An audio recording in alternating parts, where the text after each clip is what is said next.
Next আমরা ব্যাকটেরিয়ার reproduction সম্বন্ধে ডিসকাস করব। তাহলে ব্যাকটেরিয়ার যে রিপ্রোডাকশন সেটা বা ব্যাকটেরিয়ার জনন সেটা যেহেতু আমরা মনেরা নিয়ে আলোচনা করছি এবং মনেরার মধ্যে বেশিরভাগই আছে ব্যাকটেরিয়া, তাহলে ব্যাকটেরিয়ার রিপ্রোডাকশনটা 3 রকমের ভাবে হতে পারে। একটা হচ্ছে ভেজিটেটিভ মানে অঙ্গজ জনন, আর একটা হচ্ছে অযৌন জনন, আর একটা হচ্ছে যৌন জনন। তাহলে অঙ্গজ জননটা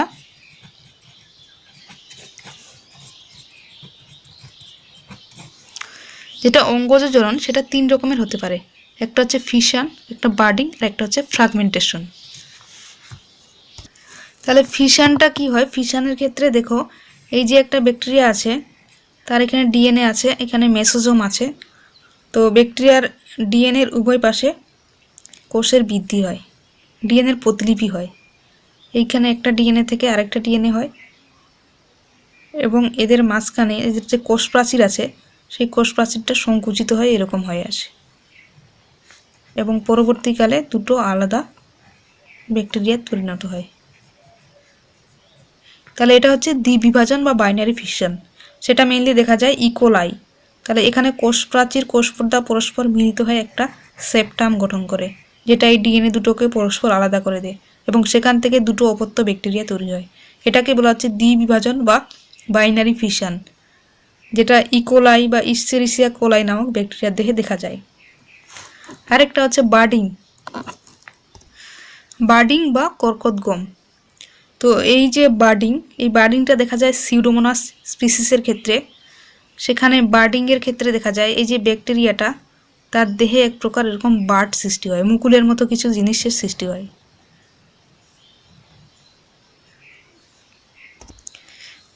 এবং এই বার্ড অংশে এই নিউক্লিয়াসের কিছু অংশ এখানেও প্রবেশ করে। আস্তে আস্তে কি হয়, এই বার্ডটা পুরো মাতৃ ব্যাকটেরিয়া থেকে পুরোপুরি বিভাজিত হয়, নিউ একটা অপত্য ব্যাকটেরিয়া তৈরি করে। তো এটাই হচ্ছে বার্ডিং। আরেকটা হচ্ছে ফ্র্যাগমেন্টেশন। ফ্র্যাগমেন্টেশনের ক্ষেত্রে এই যে ব্যাকটেরিয়ার দেহটা কতগুলো ফ্র্যাগমেন্টে ভাগ হয়ে যায়, কতগুলো টুকরোতে ভাগ হয়ে যায়। ভাগ হওয়ার পর এই টুকরোগুলো পরবর্তীকালে বিচ্ছিন্ন হয়, সেখান থেকে আলাদা আলাদা ব্যাকটেরিয়ার দেহ তৈরি করে। এই টুকরোগুলোতে ডিএনএর কিছু অংশ থাকে মাতৃ ব্যাকটেরিয়ার। তাহলে এটাকে বলা হচ্ছে ফ্র্যাগমেন্টেশন। এই ফ্র্যাগমেন্টেশনটা দেখা যায় স্ট্রেপ্টোমাইসিস নামক যে ব্যাকটেরিয়া আছে, মানে স্ট্রেপ্টোমাইসিসের ক্ষেত্রে এদের দেহটা হয় সূত্রাকার এরকম টাইপের। ফলে সেই সূত্রাকার দেহ থেকে কিছু কিছু অংশ খণ্ডে মানে বিচ্ছিন্ন হয় বিভিন্ন রকমের দণ্ডাকার। আচ্ছা, সেক্সুয়াল মানে ভেজিটেটিভ রিপ্রোডাকশন সম্বন্ধে জানা হলো। এরপর আমরা যেটা আলোচনা করছি সেটা হচ্ছে আসেক্সুয়াল রিপ্রোডাকশন বা অযৌন জনন। তাহলে অযৌন জননটা বিভিন্ন রকমভাবে হতে পারে। তার মধ্যে একটা যেটা হচ্ছে, যেটা খুব ভাইটাল, খুব গুরুত্বপূর্ণ এটা পরীক্ষার জন্য শর্ট কোশ্চিন আসে, এন্ডোস্পোর কাকে বলে, সেটা হচ্ছে এন্ডোস্পোর। এন্ডোস্পোর কি? তাহলে বিভিন্ন রকম মানে প্রতিকূল পরিবেশে, মানে ব্যাকটেরিয়াগুলো বিভিন্ন রকমের তাপ বা শৈত্য, প্রতিকূল পরিবেশে কিছু দণ্ডাকার যে ব্যাকটেরিয়াম, মানে মেইনলি যে গ্রাম পজিটিভ ব্যাকটেরিয়া, তাদের কোষের ভেতর এই তাপ বা বিভিন্ন রাসায়নিক পদার্থ বা এইসব প্রতিরোধী মানে হাইলি রেজিস্ট্যান্ট একটা স্ট্রাকচার সম্বন্ধিত একটা স্থূল প্রাচীর বিশিষ্ট একটা রেণু উৎপন্ন হয়, তাকে বলা হচ্ছে এন্ডোস্পোর বা অন্তঃরেণু। তাহলে এই ব্যাকটেরিয়াগুলো কি করে?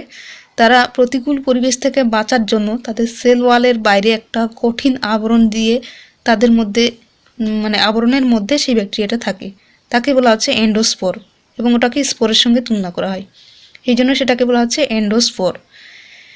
এবং সেই এন্ডোস্পোরটা যদি খুব অ্যাসিডের মধ্যে আমি ফেলে দেই তাও বেঁচে থাকবে, কারণ সেটা হচ্ছে অ্যাসিড রেজিস্ট্যান্ট। খুব যদি হিটের মধ্যে রাখি তাও সেটা সারভাইভ করতে পারবে, কারণ সেটা হচ্ছে হিট রেজিস্ট্যান্ট। খুব কম তাপমাত্রায় যদি রাখি -100 ডিগ্রি সেন্টিগ্রেড তাও সেটা বেঁচে যাবে। হাইলি রেজিস্ট্যান্ট ক্ষমতা, মানে খুব সব কিছু সত্য তাপ প্রভাব মানে তার সহ্য করার ক্ষমতা আছে তাহলে এই ব্যাকটেরিয়ামের ভেতর, সেই জন্য এটাকে বলা হচ্ছে এন্ডোস্পোর। তাহলে এই কোষের মধ্যে যে বিশেষ ধরনের একটা রেণু তৈরি হয় তাকে বলা হচ্ছে অন্তঃরেণু। তাহলে অন্তঃরেণু কি? ব্যাকটেরিয়ার একটা কোষের একটা কেন্দ্রের দিকে থাকে। তো এই অন্তঃরেণুর পরিধি কিন্তু কোষের যে পরিধি আছে তার থেকে বড় হয়। তাহলে এন্ডোস্পোর কি কাকে বলে? A number of gram positive bacteria can form special resistant and dormant structure called endospore. তাহলে কিছু গ্রাম পজিটিভ ব্যাকটেরিয়া একটা স্পেশাল একটা রেজিস্ট্যান্ট বা প্রতিরোধী ক্ষমতাযুক্ত একটা ভেতরের একটা মানে গঠন তৈরি করতে পারে, যেটাকে বলা হচ্ছে এন্ডোস্পোর। তাহলে এন্ডোস্পোর ফর্মেশন করে এমন কয়েকটা ব্যাকটেরিয়া হচ্ছে bacillus, Clostridium etcetera. Mainly gram positive যে ব্যাকটেরিয়াগুলো তারা এন্ডোস্পোর ফর্মেশন করতে পারে। এখানে এন্ডোস্পোর ফর্মেশনের স্টেপগুলো দেখানো হয়েছে, কিন্তু এটা তোমাদের জন্য খুব একটা গুরুত্বপূর্ণ না, স্টেপগুলো আসে না, তবে নিটের জন্য খুব ইম্পর্টেন্ট, তবে জেনে রাখাটা ভালো। তাহলে যদি আমরা এন্ডোস্পোরের স্ট্রাকচার দেখি, তাহলে এন্ডোস্পোরে দেখব সব থেকে বাইরে একটা লেয়ার থাকে যেটাকে বলা হচ্ছে এক্সোস্পোরিয়াম। তাহলে এক্সোস্পোরিয়াম কি? The spore surrounded by a thin layer, সেটাকে বলা হচ্ছে এক্সোস্পোরিয়াম। তাহলে একটা থিন একটা লেয়ার যেটা হচ্ছে এক্সোস্পোরিয়াম, এই লেয়ারটা। তাহলে এক্সোস্পোরিয়ামের নিচে একটা লেয়ার থাকে, তাহলে স্পোর কোট, সেটাকে কি বলে? Spore coat. এই যে এক্সোস্পোরিয়াম তার নিচে হচ্ছে স্পোর কোট। তাহলে spore coat lies beneath the exosporium. ঠিক এক্সোস্পোরিয়ামের নিচে একটা লেয়ার আছে, সেটাকে বলা হচ্ছে স্পোর কোট। তারপরে একটা লেয়ার আছে, এই পুরো লেয়ারটা সবুজটা হচ্ছে স্পোর কোট, পুরো নিচেরটা হচ্ছে কোটেক্স। তাহলে cortex lies beneath the spore coat. তাহলে স্পোর কোটের ঠিক নিচে একটা লেয়ার আছে যেটাকে বলা হচ্ছে কোটেক্স, কিন্তু এই কোটেক্সটা আবার দুটো মেমব্রেন থাকে, একটা আউটার মেমব্রেন আর একটা হচ্ছে ইনার মেমব্রেন। তার মাঝখানের জায়গাটা হচ্ছে কোটেক্স। তাহলে এই সাদা জায়গাটা হচ্ছে কোটেক্স, আর রেডটা হচ্ছে আউটার মেমব্রেন, আর এই সবুজটা হচ্ছে ইনার মেমব্রেন। তাহলে কোটেক্সের ভেতর একটা ওয়াল থাকে যেটাকে বলা হচ্ছে কোর ওয়াল। তাহলে এই যে ব্ল্যাক কালারের ওয়ালটা সেটা হচ্ছে কোর ওয়াল, যার মধ্যে ব্যাকটেরিয়ার যে মানে মেইন যে জিনিসগুলো সেগুলো কোরের মধ্যে থাকে। যে সেন্ট্রাল যে কোর রিজিয়নটা, এর মধ্যে কিছু জিনিস থাকে, এটা কিন্তু পরীক্ষায় আসে। তাহলে এই সেন্ট্রাল কোর রিজিয়নটা, ওর মধ্যে কি কি জিনিস থাকে? তাহলে central core consist of two chemicals, একটা হচ্ছে ক্যালসিয়াম ডাইপিকেলিনেট ক্রিস্টালস, আর একটা হচ্ছে small acid soluble spore protein, যেটাকে SASPS বলা হয়। এবার আমরা এন্ডোস্পোর যে ফর্মেশন কিভাবে হচ্ছে সেটা একটু আলোচনা করে নেব। তাহলে এন্ডোস্পোর ফর্মেশন 7টা দশার মধ্যে সম্পন্ন হয়। ফার্স্টে যেটা সেটা হচ্ছে স্টেজ 0, তারপর স্টেজ 1, 2, 3, 4, 5, 6, 7, এই কতগুলো স্টেজের মাধ্যমে সম্পন্ন হয়। তাহলে 0 দশায় কি দেখা যায়? 0 দশায় দেখা যায় ব্যাকটেরিয়াটা খুব ভালোভাবে বৃদ্ধিপ্রাপ্ত হয়ে গেছে, হয়ে যাওয়ার পর কোষের দৈর্ঘ্য বরাবর পুরোপুরি লম্বালম্বিভাবে এইভাবে অবস্থান করছে। 0 দশায় ব্যাকটেরিয়াটা ঠিকঠাক হয়েছে, মানে বৃদ্ধিপ্রাপ্ত হয়ে ঠিকঠাক মানে একটা ম্যাচিওর এজে মানে চলে এসছে। তারপরে S1 স্টেজ 1-এ দেখা যায় যে এই ব্যাকটেরিয়ার যে ডিএনএটা আছে সেটা দৈর্ঘ্য বরাবর লম্বালম্বিভাবে অবস্থান করছে। স্টেজ 2-তে দেখা যায় কি, আমি কয়েকটা সংক্ষিপ্ত মানে 7টা স্টেজ যে আছে সেগুলোই 4টে স্টেজের মাধ্যমে দেখিয়েছি। স্টেজ 2-তে দেখা যায় এই যে কোষের যে একটা প্রান্ত, সেই একটা প্রান্তে যে এগুলো হচ্ছে মেসোজোম, তাহলে এই মেসোজোমগুলো এক প্রান্তে এদিকে বৃদ্ধিপ্রাপ্ত হয়ে থাকে, হতে হতে তারা একটা সেপ্টাম তৈরি করে। এর ফলে কি হচ্ছে, কোষটা এই যে পুরো কোষটা দুটো অসমান ভাগে ভাগ হয়ে যায়। তাহলে এইদিকে একটা ছোট অংশ, এইদিকে একটা বড় অংশ। তাহলে এই ছোট অংশটিতে আস্তে আস্তে দেখো দুটো অসমান অংশে ভাগ হয়ে গেছে। এই ছোট জায়গাটিতে এই যে ডিএনএর কিছু অংশ, এটাই স্পোর বা রেণু তৈরি করবে।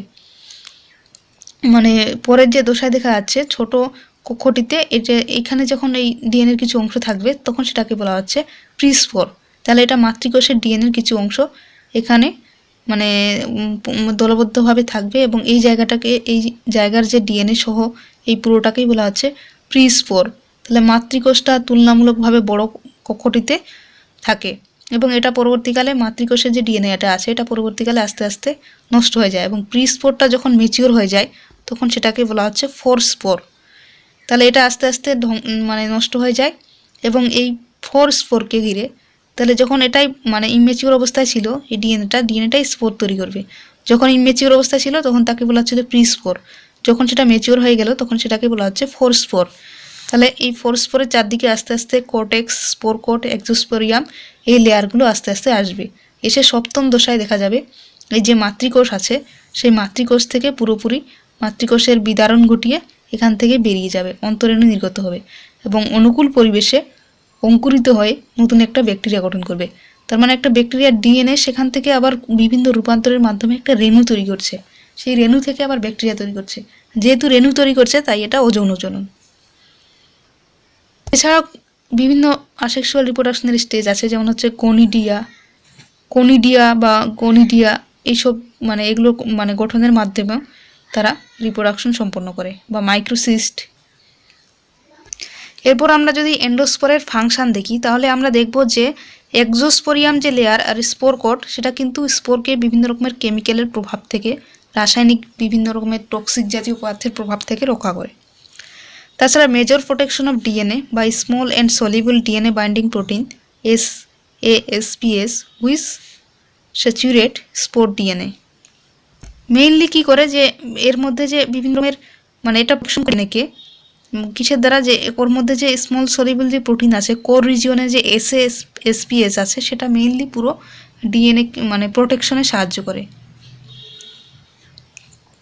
এবার the core play major role in resistant.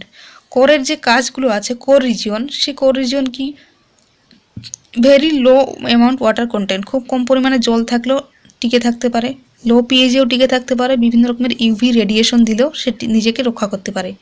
Resistant মানে হচ্ছে তার প্রতিরোধ করার ক্ষমতা আছে।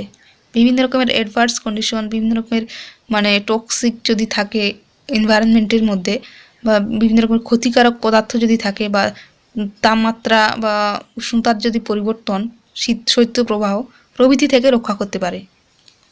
এই কাজগুলো পড়বে এন্ডোস্পোর কি, এন্ডোস্পোরের কাজ কি, এবং এন্ডোস্পোরের যে কী কী উপাদান নিয়ে গঠিত, এন্ডোস্পোরের যে কোর রিজিয়নটা আছে সেই কোর রিজিয়নটা কী কী উপাদান নিয়ে গঠিত।